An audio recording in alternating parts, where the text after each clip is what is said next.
secure a player on the drip then, Simon? What is this? What have they done here? I think it's a shocking indictment of how far Dele Alli has disappeared down the rabbit hole of opportunities that he's managed to throw away. I think it's a day late and a dollar short for his career.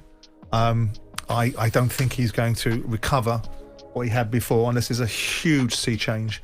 And for Tottenham to have allowed him to go out on a deal that effectively is 2 and 6, if you're talking about a player that was a leading force in the 2018 World Cup, and was considered to be one of the most prestigious talents in the Premier League that everyone was looking at as the blueprint. I remember sitting here with Gordon Strachan a few years ago trying to work out what Dele Alli was, and he was saying to me he's the best number 10 by a country mile in the world. Couldn't quite see it, definitely can't see it now. Everton don't get him for 2 and 6 and a bag of gobstockers and a deferred payment plan unless there's very little regard for him.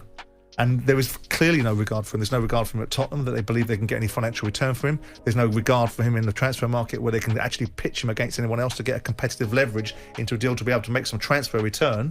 So you look at it and wonder what this looks like. I think it's an incredible punt from Everton's point of view. Is it another potential blunder by Mashiri? Well, it's not a blunder, because if the cost implications of it are so negligible, then you've got something you can almost take a view on. Now, it depends what his salary is, but you'll factor that in. We throw player salaries out the window. We put the average player in the Premier League.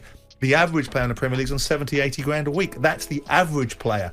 So if you put him somewhere north of that on 120, 130,000 pound a week, which by the way is not even worth a quarter of, then you'd find yourself in a situation where you have to question it. Now, if we look back in our rearview mirror and say there's a possibility they're going to get the previous Dele Alli when he's not busy modelling boohoo pants, then maybe, maybe. And you think Frank maybe was given very few options, and he just felt that he needed to have some new bodies in the building because he's got 2 runts of the proverbial litters, hasn't he? He's got Man United saying Donny van der Beek is a pup because we just can't find him anywhere to play him or ever play him, and you've got Dele Alli that's just gone through the mincer. I mean, this talking about Barcelona light, Dele Alli light. This is someone walking around as an avatar of what once upon a time was Dele Alli.